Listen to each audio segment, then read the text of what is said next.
కొంతమంది నిద్రపోతున్నారంటే చాలు ఇక రూమ్లోకి మరొకళ్ళు పడుకోవడం చాలా కష్టం. ఎందుకంటే ఆ మనిషి పెట్టే గురక అలాంటిది. మరి పక్క వాళ్లకి నిద్ర పట్టకుండా చేస్తున్న ఈ స్నోరింగ్ ప్రాణాంతకంగా మారుతోందని డాక్టర్లు హెచ్చరిస్తున్నారు. మిడిల్ ఏజ్ ఆ పైబడిన వాళ్లు ఫేస్ చేస్తున్న ఈ ప్రాబ్లం ఇప్పుడు చిన్న పిల్లలకు రావడం ఆందోళన కలిగిస్తోన్న అంశం.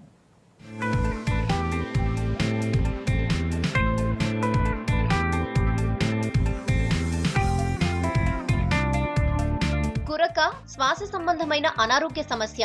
నిజం చెప్పాలంటే ఇది కూడా ఓ రకమైన జబ్బే. చాలా మంది గురక అసలు సమస్యే కాదని లైట్ తీసుకుంటారు, కానీ డాక్టర్లు మాత్రం అది నిజం కాదంటున్నారు. గురక పెట్టేవారు కంటి నిండా నిద్రపోరని చెప్తున్నారు. అంతేకాదు, తాజాగా చిన్నారులు కూడా స్నోరింగ్ ప్రాబ్లంతో బాధపడుతుండటం ఆందోళన కలిగిస్తోందని అంటున్నారు.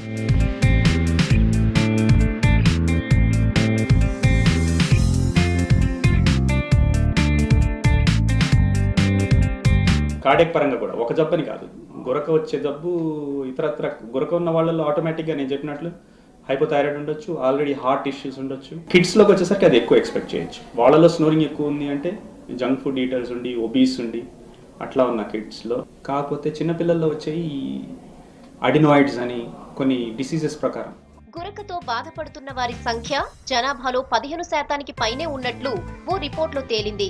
ఈ problem obesity, sugar, heart patients, sinus సమస్యలున్న వారిలో ఎక్కువగా ఉన్నట్లు స్పష్టమైంది.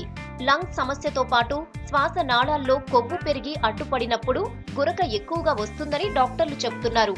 చాలా వరకు కూడా ఈ ఊబకాయలు, ఒబేసిటీ, ఇంక్రీజ్డ్ బిఎంఐ అంటాం, బాడీ మాస్ ఇండెక్స్, ఒబేసిటీ ఎక్కువ ఉన్న వాళ్ళలో ఏజ్ గ్రూప్ కూడా after 50 you would expect that వాళ్ళలో కూడా గురక అనేది ఉంటుంది. ముక్కు లోపల రంధ్రాలలో శ్వాస తీసుకునే పూర్తి దారిలో ఎక్కడైనా కూడా అడ్డంకి ఉంది అంటే అలాంటి వాళ్ళలో కూడా స్నోరింగ్ వచ్చే ఛాన్స్. స్నోరింగ్ ప్రాబ్లం ఎక్కువగా ఉన్నవారు నిర్లక్ష్యం, అశ్రద్ధ చేస్తే నిద్రలోనే శ్వాస ఆడక ప్రాణం పోయే ప్రమాదం ఉందని హెచ్చరిస్తున్నారు. ఇటీవల ఈ తరహా కేసులు ఎక్కువగా రావడానికి పొల్యూషన్, జంక్ ఫుడ్, శారీరక శ్రమ లేకపోవడమే అసలు కారణమంటున్నారు. సమస్య ఎక్కువగా ఉన్న వారికి స్లీపింగ్ స్టడీ పేరుతో ట్రీట్మెంట్ ఇవ్వాల్సి ఉంటుందంటున్నారు.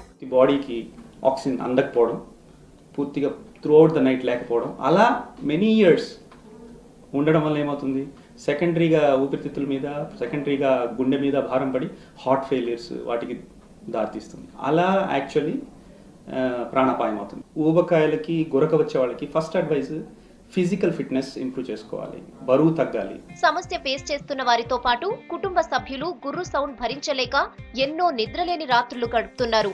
మిగతా దేశాలతో పోలిస్తే గురక బారిన పడుతున్న వారిలో మనవాళ్లు ఎక్కువగా ఉండటం ఒక ఎత్తైతే, తాజాగా చిన్నారులు కూడా సమస్యను ఫేస్ చేస్తుండటం ఆందోళన కలిగిస్తోంది.